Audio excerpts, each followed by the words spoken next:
Welcome in. Thanks for tuning in to another episode of Froggy's Talking Sports with Ryan and Joe. My name is Ryan Peters, and I'm joined with Joe Spillman. Joe, how are you doing on this beautiful evening? I'm doing excellent, Ryan, as always, because we get to talk sports today, and that always makes me happy. We have a lot of sports that we're going to cover today. We have a lot of topics, and we even have a special guest at the end of the show. We're going to talk a little IU basketball and talk to somebody that's actually won a championship playing some IU basketball, so look forward to that. Who we having? Mr. Steve Risley. Yeah, he did. I think he won a national championship in 1981. He's done that. He's in the Indiana Basketball Hall of Fame. Indiana Basketball Hall of Fame, Lawrence Central alum. He saw his favorite driver wreck Sunday. So yeah, he did. We'll see what kind of mood he's in. He did. His favorite NFL team is horrible. And but anyway, Steve's a good guy, and he'll be with us favorite at the end NFL of the team show. owner doesn't know how to make sausage. Jeff Saturday, apparently really good friends with Jeff Saturday. Sure, why not? But we're going to jump into something a little bit heavy starting off today's episode. So buckle in, sit down, get ready to enjoy the show. We have some good stuff for you. But I want to jump in, Joe, and talk a little bit about what's going on in the world of the NBA. Recently, a player by the name of Kyrie Irving, former NBA All-Star, one of the best players in the NBA, he's been suspended for 5 games unless he meets a requirement of a multitude of different things for a tweet that he sent out. And the reason why I have an issue with this, and the reason why I want to lead off with this, is because I just want to know where we are going into sports anymore, especially the NBA. Times have changed. I think it really started with 2020, but maybe a little bit more than that. And social media has become a huge part of all of our lives. I mean, we stream this on Facebook. Obviously, you can reach us there. The Grueling Truth is on YouTube. You can find these shows there. It's hard to do anything in life now without being on social media. And sports have now transitioned to where we know more about athletes now than we ever have before because they have a voice that we can literally quite see on our phones. I mean, would you agree with that? I do. So Kyrie Irving sends out a tweet, and it's of a movie. And that tweet was not well received, and he ends up being suspended because of it. And my question to what is going on in the NBA, because if you remember, not too long ago, there was a huge hullabaloo about something that LeBron James tweeted, and he was told to shut up and dribble by a Fox News analyst. Mm-hmm. And that received a whole lot of backlash from Fox News, Laura Ingraham, everyone involved. And it came to this storm of people defending LeBron and go, no, we're more than athletes. We have voices now. I argue that now because I have been a person that I don't like Adam Silver. I think he's the worst run commissioner in all of sports. I don't like the things that Rob Manfred does, but that has to do with the state of baseball. It has nothing to do with the political aspects outside of the baseball, some business aspects at times, except maybe the All-Star game. But I feel like no matter what, the most hypocritical sport that we have, organization, is the NBA. And it just seems like every time you do something that the NBA doesn't like, you're punished for it. Even if it's a simple tweet of a movie poster. Now, let me preface this. If you view that movie as anti-Semitic, that's your opinion, and you're free to have that. I've never watched it, don't plan to watch it, don't care to watch it. It has nothing to do with my history. And first and foremost, Joe, I think it's pretty easy to say we're very much against anti-Semitism or any form of racism, any ism that there is. Any isms. Any isms. That being said, if a player feels like a movie resonates with him, do you find that there's something wrong with just putting the poster of that movie on a tweet? Well, Ryan, this is a very sensitive subject, and it really kind of exploits the. You really can't have this discussion without exploiting your political views in some sense. So you brought up LeBron James, and I agree. And I remember when he sent that tweet, and I remember when that response by the Fox News analyst told LeBron to shut up and dribble, right. which I agree with. I don't like intermingling politics with sports at all. I think sports, and we I think talked maybe on this show or maybe on one of our internet shows about sports is supposed to be a reprieve from everyday life. Correct. It's supposed to be your getaway. You're supposed to be able to take politics, take whatever's frustrating you in life, and enjoy the competition of sports. That's why we're drawn to sports. That's why America's drawn to the NFL, the NBA, the Major League Baseball, because that's our getaway from our life. That's our time to relax and watch. And for the most part, I agree. This is America. Everybody has their voice, and everybody has the right to their opinion. And one popular belief that I have is just because the majority doesn't agree with your opinion doesn't mean you don't have the right to have it. Right. And when we talk about politics and sports, I think Kyrie Irving has every right to tweet anything he wants because that is separate from the job that he does on the basketball court. It has nothing to do with his basketball game. Just like politics has nothing to do with LeBron James's basketball game. And I think LeBron James has every right to tweet whatever he wants, even though I don't agree with it. Right. Now, I think where we are at in society is, for the most part, you can tweet and say anything you want if your political ideals align with a certain political spectrum or ideals in this country. And if you are on the other side of that and you decide to open your mouth or say what you want, you're automatically shunned and chastised because you don't have the popular opinion that you should have in your position. And I think that is a little bit what's going on with Kyrie Irving right now. And there's a whole bunch of stuff that happened last year, and I know you're going to get into that as well. Yeah, and I'm glad that, we never talked about this. I just told you that we were going to talk Kyrie Irving, and that's typically where we leave things because we try to give you the most... This show's real. Unfiltered, non-prepared on that aspect of talking points. We just want this to flow naturally so you guys can hear it. And that's the problem that I'm at with Kyrie Irving is that it feels like now we've reached to a point to no matter if we want politics to be involved in sports or if we don't want a person's personal beliefs to be involved in the sport that they play, that's not going to turn around. Right. Unless you do something to upset the overlords. And now we've seen what that is.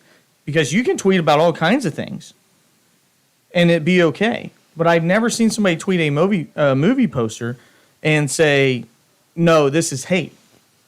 There was no caption behind it. I've seen hate. Speaking of hate, I've seen LeBron James tweet out a picture of a cop after a shooting from a Columbus police officer, he stopped a girl from stabbing another girl. Right. And LeBron James tweeted a picture of this cop and put "You're next," #accountability. Right. Never got in trouble for that. And had no idea what the situation was. Well, it's LeBron James. So within hours, he posted that and had no idea that cop actually saved somebody's life. You cannot tell me the gravity of that situation is not more important than somebody reading or watching a film and figuring out for themselves why Kyrie posted that. Now, you don't have to like the film, first and foremost. I don't know if people will. Kyrie Irving, the thing that I dislike that Kyrie Irving did is he didn't post a reason why this film touched me. I didn't like this film. If he posted that he didn't like this film, does he get suspended? No. It's like he could have put more on top of it and, more importantly, led a discussion of what he believes from his ancestry versus possible Jewish ancestry and why he feels that film was important to him. But you cannot silence people for what they do. Sports is not the morality meter. Let me tell you that right now. We have a football player that we talked the very first topic on this show that had over 30 counts of sexual assault and is still allowed to play football. 30 accounts that were brought to the court. It's been determined that there's well over 60 possible incidents. We've seen players like Dante Stallworth get in a DUI and kill somebody and still allowed to play football. Pac-Man Jones, who was the ruler of the jungle, literally shot somebody in a nightclub and is beloved by Cincinnati fans. Yeah. These people have actually done things to hurt other people and still been allowed to play the sport that they represent. But because you tweet something, now it's time to put the hammer down on a suspension? Where does this line stop? And this is another point I want to get at. speaking of hypocritical aspects of this, the owner of the Nets, Joe Tsai, I don't know if you know this, he owns Alibaba, which is like Amazon in China. It's the Chinese version of Amazon, but it's much bigger. There's been multiple links from Joe Tsai's to Tsai, however you want to pronounce it. I don't really care. He's a hypocrite. From Alibaba using Uyghur Muslims that are modern day slaves to fulfill that company's needs. And children. And no matter what they are. Right. It is modern day slavery, and he has been, there's multiple articles that you can read for that. So at what point, Joe, does somebody else stand up and say, what I say is not as nearly as important as my actions? Because Kyrie Irving's done some great things to help communities. And I'll go over them here in just a second to back that up. But is this what we're at now in both sports and culture, to where what you say is more important than how you treat the human beings that you fulfill life with? Absolutely. We live in a society now, whether it has to do with professional sports, college sports, or everyday life, that political correctness is more important than anything else. And that's where we are as a society. And I'll say politically correctness if your politically correctness aligns with a certain group of individuals. If you are on the other side of that, and that could change tomorrow. That could change tomorrow. If you are on the other side of that, and I'm trying to keep this dumbed down politically as possible because this is a sports show, but if you're on the other side of that, you have no right to an opinion. You can't say what you want to say. You have no right to think anything, because your idea and what you believe and what you feel outside of your job and in your home isn't allowed to exist because it's not of the popular belief. And right now, that is the monster that has gobbled up Kyrie Irving at the current moment. He has no right to post that kind of stuff. He has no right to say anything. And you go outside of sports, you look at Kanye West right now. Do I agree with anything he's saying? No, I don't. But he has the right to say whatever he wants. Right. That is what makes this country what should be the greatest country on the planet. That's what makes it. That's one of our founding beliefs that gives us the right to think and say what we want, as long as we are not diminishing somebody else's freedoms. And posting something on Twitter does not diminish anyone's freedom. Right. The mainstream media laid the ground rule that these athletes are more than athletes. So if they're laying the foundation that they have a voice and that no longer, Michael Jordan, the most controversial thing he ever said was Republicans buy sneakers too. And that type of mentality's changed. And whatever he would have got backlash for that back then, it's now different, because you're right. There is a mob rule out there, and it's constantly changing what that is.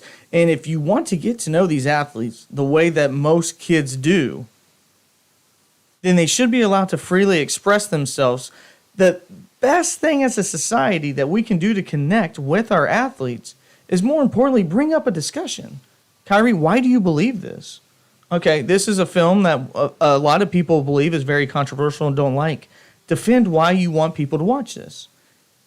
It may be completely wrong, but he still has the right to feel a certain way about that movie. I can tell you this. I can tell you the music that they listen to in the locker room is exponentially worse than probably that film. Right. And we allow that to happen. But we got to get to the point where we cannot worry about people's graphics that they tweet or the words that they tweet. We have to see what embodies them as a person, and how well are they trying to help people with the assets that they've been giving, both financially and with their time. And this is what Kyrie's done over the past year and a half. He's donated $323,000 to Feeding America. He's partnered with City Harvest to ensure that 250,000 meals were distributed to New Yorkers. He's partnered with Nike, which just dropped him, to donate 17 pallets of food to the Standing Rock Sioux tribe. He committed $1.5 million to help pay WNBA players who opted out during the 2020 COVID season. He paid off college tuition for 9 students at a historically black college from Lincoln University. And finally, he purchased a house for the family of George Floyd, according to Stephen Jackson. Terrible person. Just horrible. I mean, by what you're You're telling me that guy's done absolutely nothing to help anybody else. Those are things That's a joke, that's by the way. never made any type of noise ever, because we live in a society and we live in a sports world now that we will throw you under the bus immediately, like you said, if you don't align with our values. And you know what changed Kyrie Irving was not getting the shot last year. He put a scarlet letter on him that said, "I will not conform." So as soon as the opportunity came to pounce on him, the hypocrites that have already shown that they do not care about human life, Right. are then going to say, "This guy doesn't care about human life."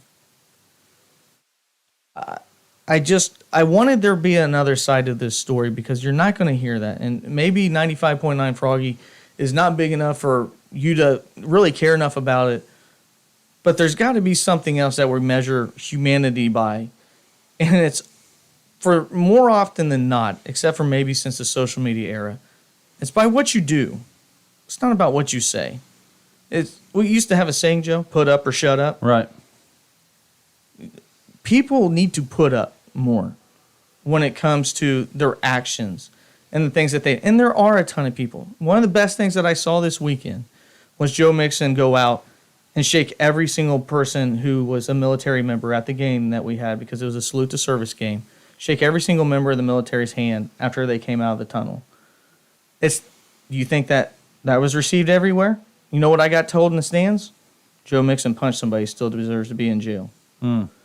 If you yourself have gotten a second opportunity in life and you feel like you've done, if you don't think you've ever done anything wrong, and then you can chastise these people, man, it's going to be a hard look in the mirror. But we have to move away. If we're now being told that every person has a voice, every voice is important, every person is represented, the people that use their platform, that use their ability to make good in life, are so much better than what people use Twitter, Facebook, Instagram. It fails in comparison. And if we want to move society forward, we need to celebrate these people for what they're actually doing to help their neighbors. Yeah, and unfortunately, the same people that are telling us that everybody has a voice and everybody has a platform are the same people that are saying, you only have that platform if you believe what we believe. And, really, this is not a new issue to sports. This has been going on a while. A couple years ago, look, Drew Brees came out in support of a political candidate. And said, yeah, I support that person. And he was almost run out of New Orleans by his team, and basically had to give a public apology for endorsing a political candidate. Now, I didn't agree with him at the time, whether I agree with the candidate that he endorsed or not. I didn't agree with him at the time because I do think politics, by and large, should be left out of sports. And I will go back to, I agree. Just shut up and dribble. Shut up and play your sports. If you want to talk politics amongst the circle of your friends, if you want to run for political office, like Herschel Walker's doing right now and is going to be in a runoff election early next month, then do that. Take that avenue. If you want to play sports where, like I said before, America goes to get their reprieve from the society that we live in, keep it to yourself until you get off your playing field or court. Yeah, and that's what he did. And by the way, you brought that up. Ralph Warnock tweeted out a video of LeBron James endorsing him. So, again, it depends on what side of the spectrum you're on. That doesn't mean it's right. We just want it to be fair. And at the end of the day, being made a martyr out of something and being shown an example is going to change it to where we all have a group think. And there's a bigger discussion to be had, whether it's right or wrong. It at least needs to be had, that discussion. Until we have those discussions now, until we have those tough talks like this, then we as a society can't move forward. So I hope you enjoyed that. That's our 2 bits on Kyrie Irving. We got a whole lot of sports coming up next. You're listening to Your Country Froggy, 95.9. What's up, guys? I'm Mike Goodpasser from the Grueling Truth Sports Network. I want to thank you guys for listening in to Ryan and Joe on the Sports Hour. And I want to remind you, the Grueling Truth Sports Network is powered and brought to you by betting.net. Betting.net is the best bet for betting the online casino or sports book that's right for you. Make sure you check them out now, guys, at betting.net. This is a great service. If you live in Indiana or you live in Kentucky or you live in Ohio, if you go on betting.net, it will actually take you to the best sites to legally bet in the state you live in. Make sure you check them out at betting.net. And right now, we're going to go back to Ryan and Joe at the Sports Hour. Welcome back. This is Froggy Talking Sports with Ryan and Joe. Joe, I told everybody we have a lot of topics to talk about on tonight's show before we get to our interview. Let's go ahead and just dive right into those topics. Cincinnati ended up dominating in this football game on Sunday. They took care of the Carolina Panthers, but more importantly, Joe Mixon actually looked like he knew how to play football this weekend. Five touchdowns. Count them.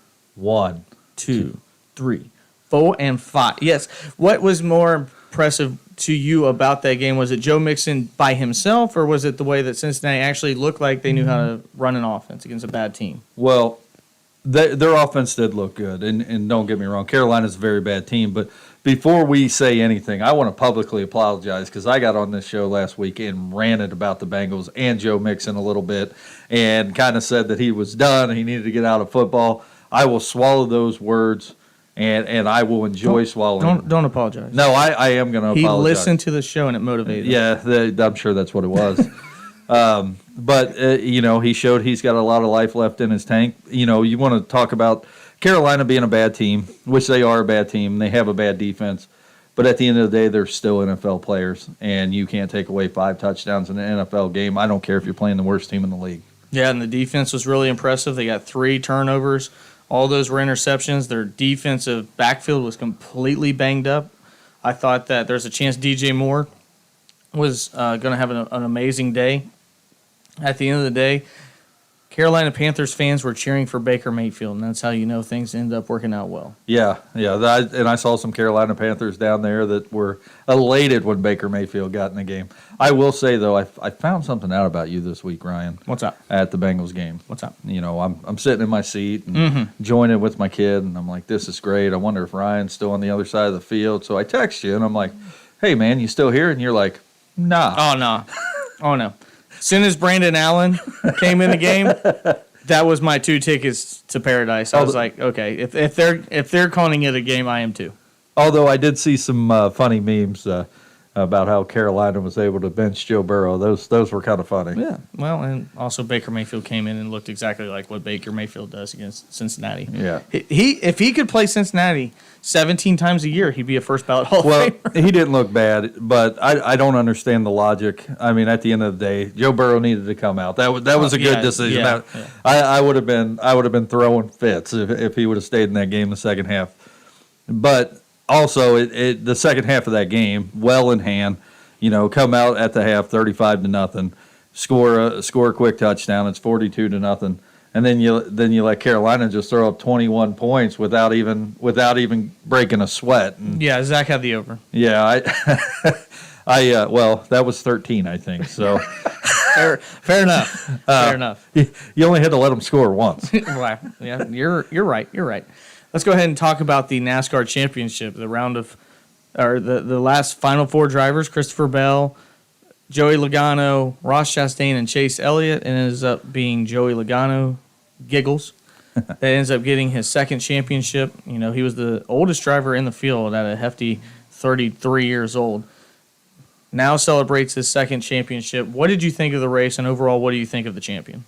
I thoroughly enjoyed that race. There was a lot of variables at play. Obviously, I'm rooting for a Hendrick car at that point. I'm a Hendrick guy, and was a little upset when Chase Elliott was Chastain, but people were saying he's Chastain. It really wasn't his fault. I think that was more on Elliott's spotter. He moved up the track to try to get a position that he hadn't cleared yet. But I thought it was a great race. I only got to watch the end of it, say the last 90 laps or so live. And that's why you thought it was a great race. Yeah. I watched the last 90 laps. It was a great race. I only watched the highlights of the first 2 stages. So, Joey Logano is one of those guys that are the nicest guy you love to hate. He's a great guy, but man, he's hard to take. Yeah, he is. But at the end of the day, Joey Logano came into this sport as a prodigy. I mean, he got his first NASCAR ride when he was 18 years old. And not a lot of prodigies live up to that status. And it's taken Joey Logano a while, and that's because he hasn't made a lot of friends racing on the track. But now, I mean, he's going to go down in NASCAR Hall of Fame as one of the greatest drivers, of our time. Once you win 2 championships, that cannot be taken away. No. And he has sealed his legacy, and he's still got a lot of racing left to go. Yeah, it was like I said, it's well deserved by him, and he's an incredible race car driver.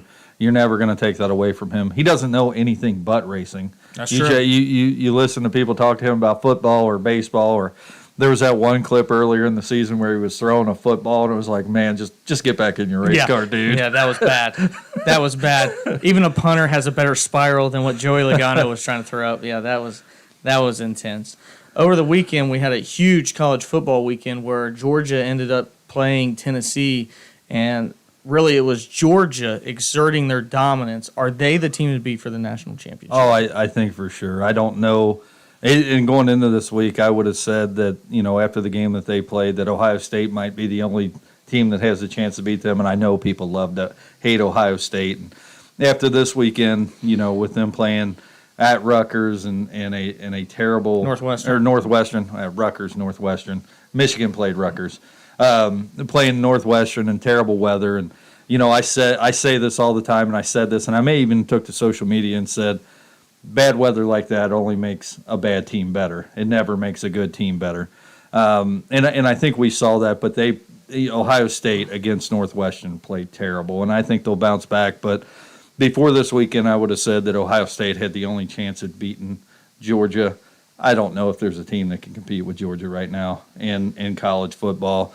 They shellacked Tennessee. They came out and absolutely punched them in the mouth, but Finally. How about them Irish? Finally. It took a while. We had to lose to the likes of the Thundering Herd and the Cardinal, not plural, not a bird, a frickin' tree. But we finally got there. And that's more frustrating than anything, is actually when you know the talent of your team. You play a quarterback that's not worth a hoot, which you might have that type of feeling for the Bearcat. But, I do. And it's taken a long time. It is a first-year head coach in Marcus Freeman. But it just shows what type of talent that Notre Dame has. Because as impressive as Georgia was to Tennessee, to me, that's how Notre Dame was. I mean, they knocked out their number one quarterback based on his play. The other quarterback comes in and throws a pick on his first pass. Yeah. And then they bring back DJ Uyuungale, and he throws a pick 6. And it was freshmen putting up points. It was a great win. It's bittersweet. Well, I always like it. I'm not anti Notre Dame. I root for them when they're not playing one of my teams in Cincinnati or Ohio State. So I had that game on. We're live stream, or not live stream, but we're recording this broadcast, and you just bent over. Tell the radio listeners that you just bent over and disappeared off screen. You just sucked out into the ether there. I'm a ghost. I'm like a fat Patrick Swayze, Right. Not doing pottery right now. Yeah, so if you watch our broadcast on video here, keep in mind that we are not technical people when it comes to green screens. We're doing our best with that, so enjoy the audio. That would be an understatement at best. But Notre Dame, I always like it when, especially a team that I don't care for much. Like I'm not vested in Clemson at all. I like seeing top 4 teams get knocked off, and it's great. And I thought it was great by Notre Dame, but Notre Dame really showed what they have moving forward. And, you can really chalk up, early in the season, going back to the bowl game last year, is a new coach and a new system taking over. And that takes a little time to take hold. And I think that's right. what we're looking at. And I really think Notre Dame's coming together right now. And I'll tell you, man, look out next year. I hope so, unless they decide to put a running back at quarterback again. Another thing that's happened, and it's been a long time since we've been able to say this, Joe, Alabama, on the first week of November, knocked out the national championship race, at least the way it looks right now. Yeah, and public service announcement, if you're a national, or if you're an Alabama fan, if you're an Alabama fan, I can't even say this with a straight face, please keep your thoughts to yourself. They are not making the national championship game this year. They're not making the playoffs. And I say that with all due respect. It's time to tone it down, Alabama fans. They're out. They have 2 losses. It's over. there'll be more than 4 teams with a one-loss year. You guys are not making the playoffs. Please keep your comments to yourself on social media. Do what the rest of us have done historically as fans of other institutions, and quit complaining that your team is just not where they were the last 10 years. With a Heisman Trophy winner. With a Heisman Trophy winner. Do you think that TCU has a better shot to get into the Final Four, or do you think it's going to come down to whoever wins Michigan and Ohio State? Well, I think so. I think only one Big Ten team's getting in, obviously. Okay. So Michigan and Ohio State, that's a huge game. Don't see no way possible both get in. The only way I see possible is if the 5, 6, and 7 team, if either they are 2-loss teams or their loss is not to if their loss is to either outside of a top 25 opponent or a top 20 opponent or top 15 opponent. Now, we saw what happened with Tennessee. They lose to the number 1 ranked team, or they're the number 1 ranked team, lose to Georgia, who was ranked 3, and they only dropped to 5. I think Tennessee probably has a better shot of getting in than Michigan and Ohio State both, if that makes sense. I don't see. I think TCU is kind of in the same world that the University of Cincinnati was in last year. They may be a good enough team to get in, but I guarantee you the College Football Playoff Committee, is going to do everything they can to keep them out. Are enough people talking about Oregon? Oregon had a really bad loss at the beginning of the season, and you do come back from that. I don't know. We'll see with Oregon. That's kind of where I'm at. I think they actually are pretty good. Yeah. But because they're a Pac-12 team, everybody over here just does not give a flip unless it's USC for some reason. Oregon very well could make the college football playoffs. And I'm not saying if Ohio State bounces back and they start beating people by 35. They'll do that this weekend. So and they should, but they should have won by 35 this past weekend against Northwestern. I think the weather played a lot into that. But if you're not aware, there was 50-mile-an-hour wind. Gale force wind. Both teams, Northwestern, who historically runs the ball, and Ohio State, who historically doesn't. Yeah. Neither one of them could throw the ball. They couldn't punt. They punted. They go straight up in the air and then down. And there was passes that blew 30 yards off the field. Yes. They were on the hash, and a pass would get thrown up down the middle of the field, and it would blow off the field. That's how bad it was. It was nuts. It was terrible. And really, I think if you look at weather, they were favored by 33 in that game, I think. But when you talk about weather like that, I don't think the odds take into account what the weather was going to be. And really, they probably won that game right around where they should have when you take the weather in account, because neither one of those teams can move. It's like I said, bad weather only helps a bad team. It never helps a good team. Well, we're going to wrap it up with a local team here for a few people and the absolute destruction of a once proud franchise. That's where I'm at. There is less crap in a barn than what is going on in their stadium that looks like a barn up in Indianapolis. What in God's name is going on with the Indianapolis Colts? That's a hard one to answer. Let's just put it this way. So they just fired their head coach. Yeah, they just hired Jeff Saturday. They hired a guy has as much as experience coaching the collegiate and pro game as myself and Joe. I actually would say that I have more coaching experience than Mr. Saturday. That would be accurate. Yeah. Now, I don't know why we don't have as much playing experience. No, I don't know why I wasn't given a shot. I'm more shocked now. Pat McAfee probably could have got an offensive coordinator job. Yeah. That would be fun to watch. No, I'll tell you what I think the Saturday deal is, the Jeff Saturday deal. Irsay knows, right? He knows. Knows what? He's throwing the season. Rock and roll? Yeah, he's throwing the season. They're going bust for draft picks right now. That's exactly what they're doing. And I think in order to keep fans happy, in order to reach out to his fan base, he's like, you know what? We're trying to lose every game here, but I'm going to put one of the most beloved players in Indianapolis history right there in the driver's seat. You can watch him implode because everybody's going to give Saturday a pass. the Indianapolis Colts don't have one single person on their roster because they fired their offensive coordinator the week before that's ever called plays. You are bringing a coach. Time to run the wishbone. Who wasn't who was an analyst at ESPN. He comes in. He has no offensive coordinator. They've made the decision that they're going to play their third-string quarterback. That third-string quarterback got sacked 9 times last week. Look good.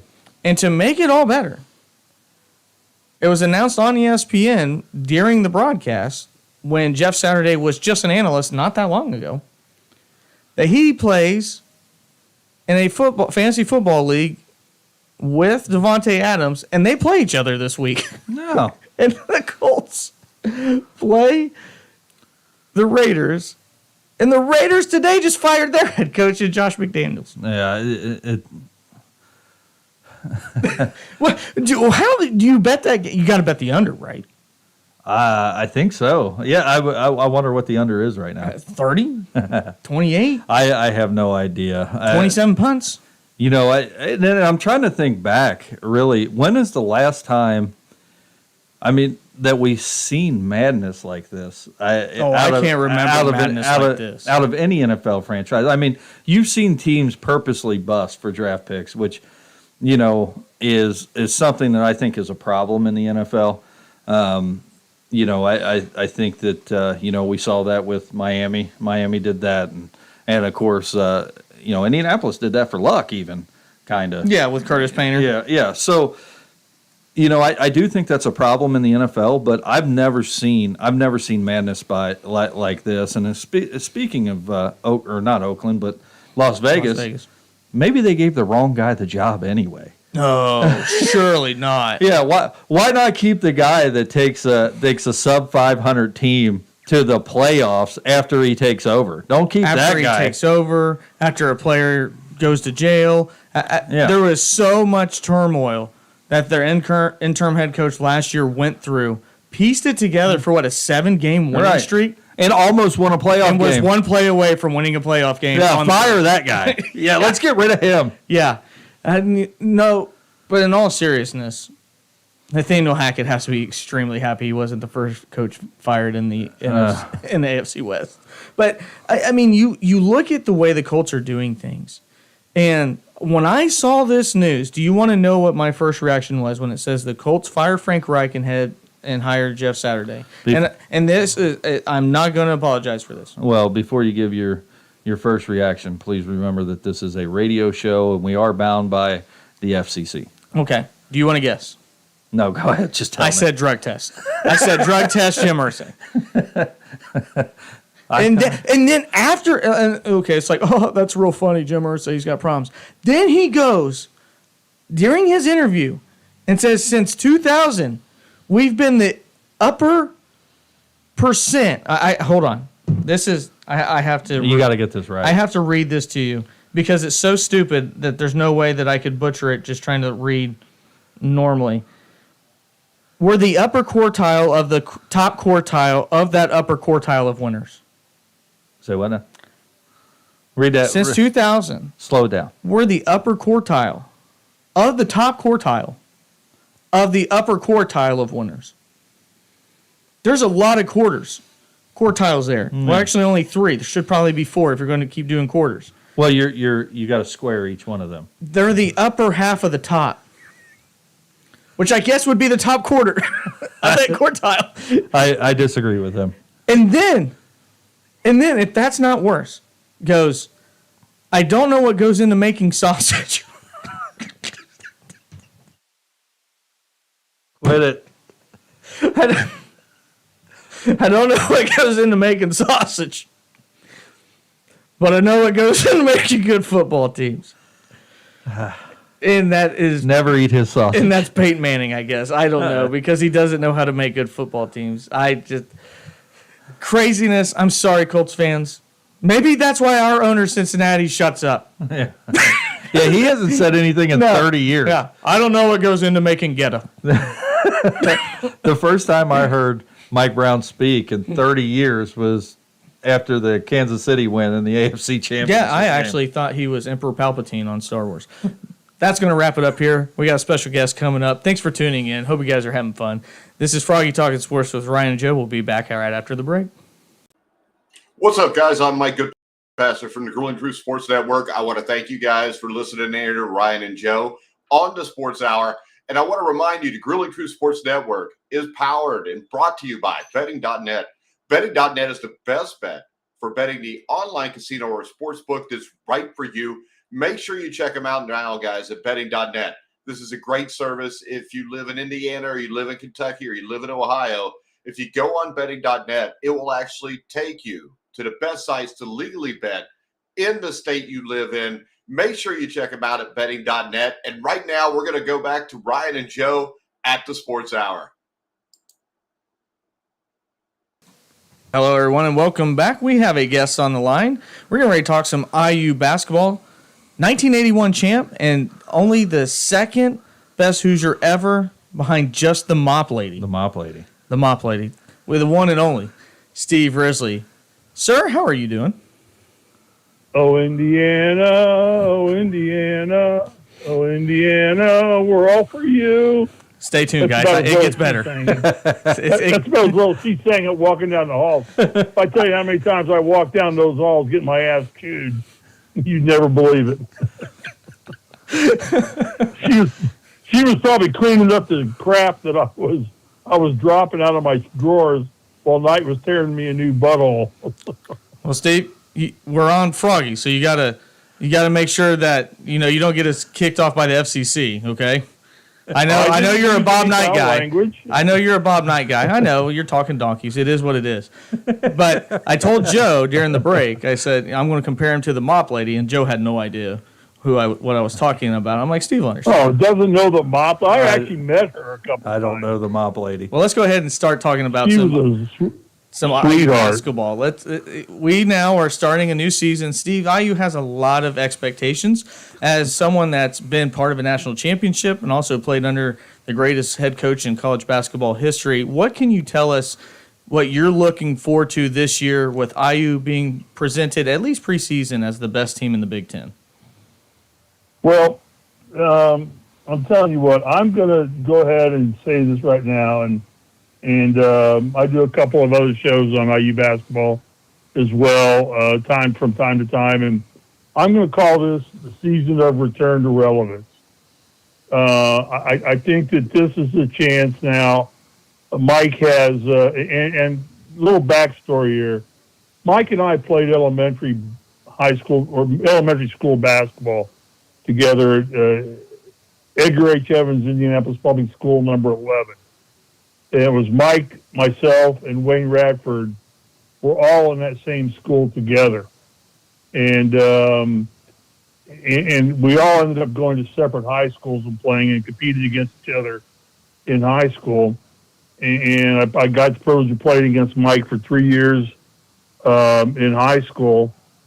And then ended up he going to IU a year ahead of me. And then I came to IU, and so I got to play as a teammate of his for 3 years. Mike is a genuinely good guy. He's very focused on the defensive aspect of the game. I think he has enough talent offensively with his returning starters. Xavier Johnson, Ray Thompson, Trace Jackson Davis. Got some great recruits like the Shafino kid coming in, who's the highest rated freshman that was recruited into the Big Ten. So he's built himself in. Last year, you remember, he inherited a basketball team that was somebody else's team, basically. And he's been able to, through portholes, through whatever reasons, able to change his persona of this basketball team and build it that was in a mold of which he wanted to coach it. So right now, the anticipation is through the roof. I say temper your anticipation. I think it's a return to relevance season, but we don't know what to expect out of this team yet in terms of how they'll gel as a team, how well the coaching staff will gel with the players. Mike is a pretty mild-mannered guy, believe it or not. So I don't expect a lot of. He seems to be hot-headed on the bench from time to time, but I think it's just Mike's love of the game more than it is anything else. Don't count anything on we were playing Marion. We won 78-42. St. Francis 104-59. Morehead State 88-53, and we've got the all-important, powerful Bethune-Cookman coming up tomorrow. And trust me, Bethune-Cookman is a dominant force in Class 4A high school basketball in Ohio. I don't think you should. I think they're in the SWAC. I don't think we ever disrespect the SWAC. No, you can't. Actually, their coach. That's That's what I've been told. I'm not hip with the kids nowadays. Actually, the coach for Bethune-Cookman is Reggie Theus. Did you ever have the ability to play against Reggie Theus? Oh yeah, Reggie. I actually tried to interview with Reggie when I came out here. He was out here at Cal Northridge, and when I first moved to Los Angeles, he was the head coach there. Of course, he went to UNLV. He was a great player there, a great player in the NBA. Yeah, great player. One of the NBA's definite pretty boys. One of the best-looking guys ever to play in the NBA, which isn't saying a lot.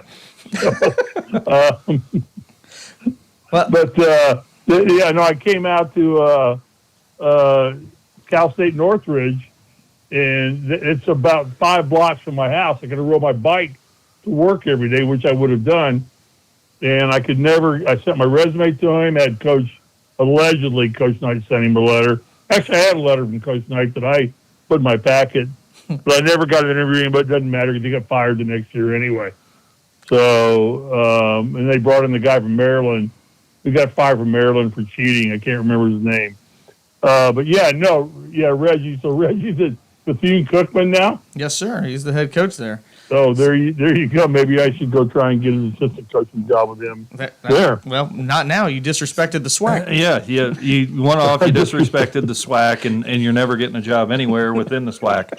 Anymore. Alabama State's taking notes as well. But this is what I got to ask you too, Steve. We talked about this last week. We, as in myself, Joe got to participate a little bit. But I said something that you kind of alluded to yourself, and we haven't talked off air about this, about IU basketball, but I think we feel similarly that this team has been a mid-tier Big Ten team and now has been anointed as the number 1 team in the Big Ten.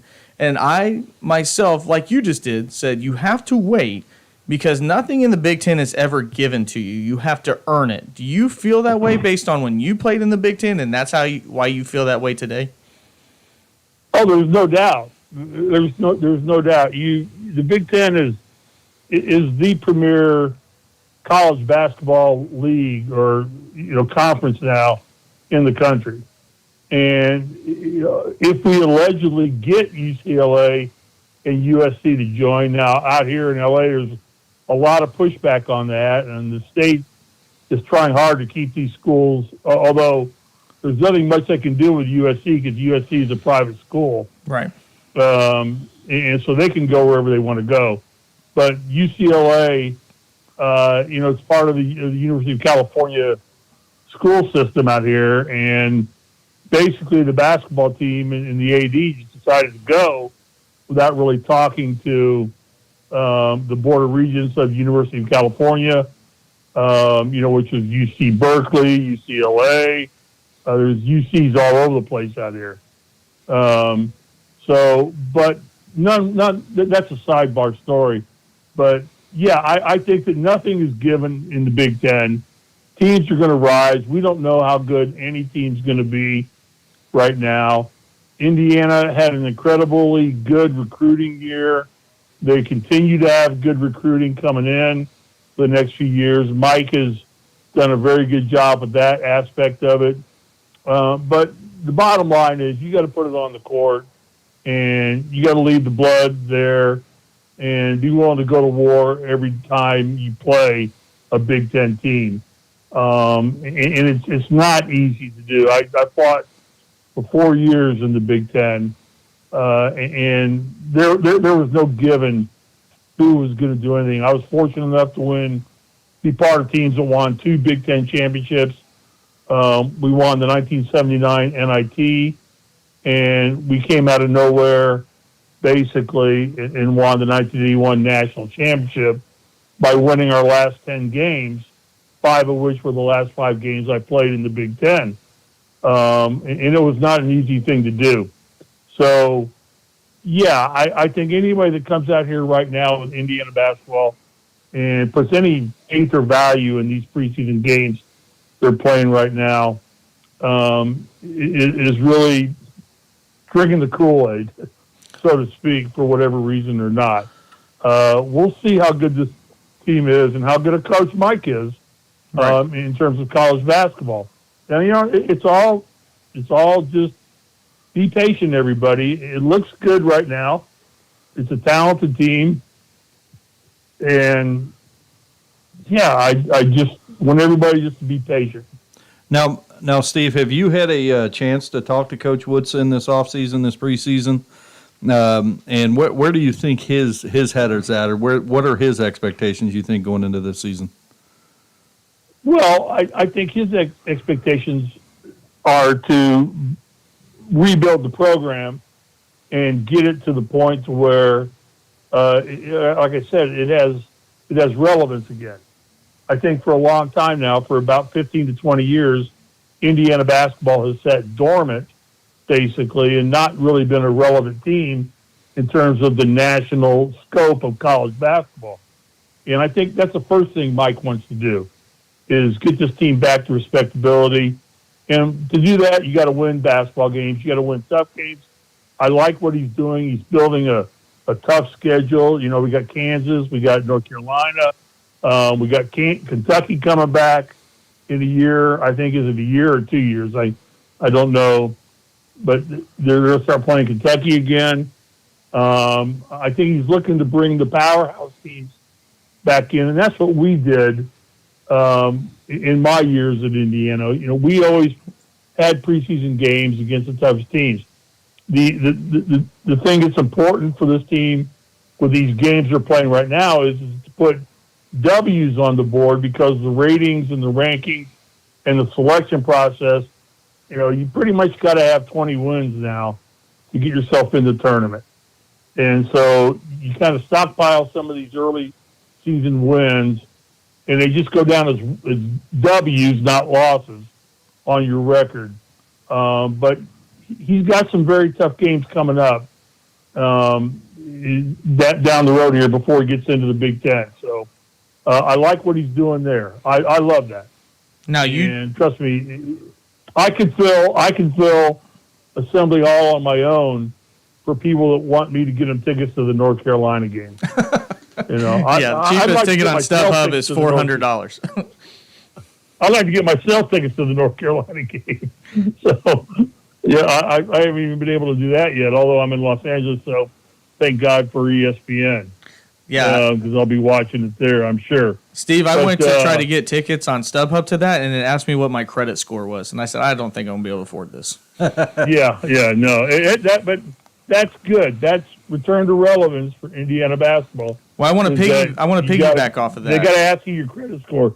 It used to be when I would call StubHub to get tickets to an IU game, they would go, okay, we'll give you 2 tickets on the floor, and we'll give you $100 for concessions. Like, that's within the last 15 to 20 years. So that's changing dramatically right now, and that's a true credit to Mike, his coaching staff, to Scott Dawson, the AD, who had the courage to bring Mike in, and the recruiting work that IU has done to get players in.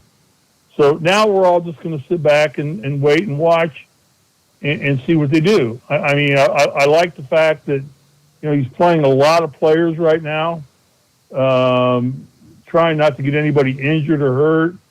A lot of guys are, I look at the last box score from Morehead State, and you see very balanced scoring. A lot of guys getting minutes. So he's figuring out his roster right now. He's figuring out his rotation, doing a lot of great things, doing it the right way. Mike's focus, I can tell you right now, and I have talked to Mike. He's like all of us feel at IU, me included, is the game's played on the defensive end of the floor.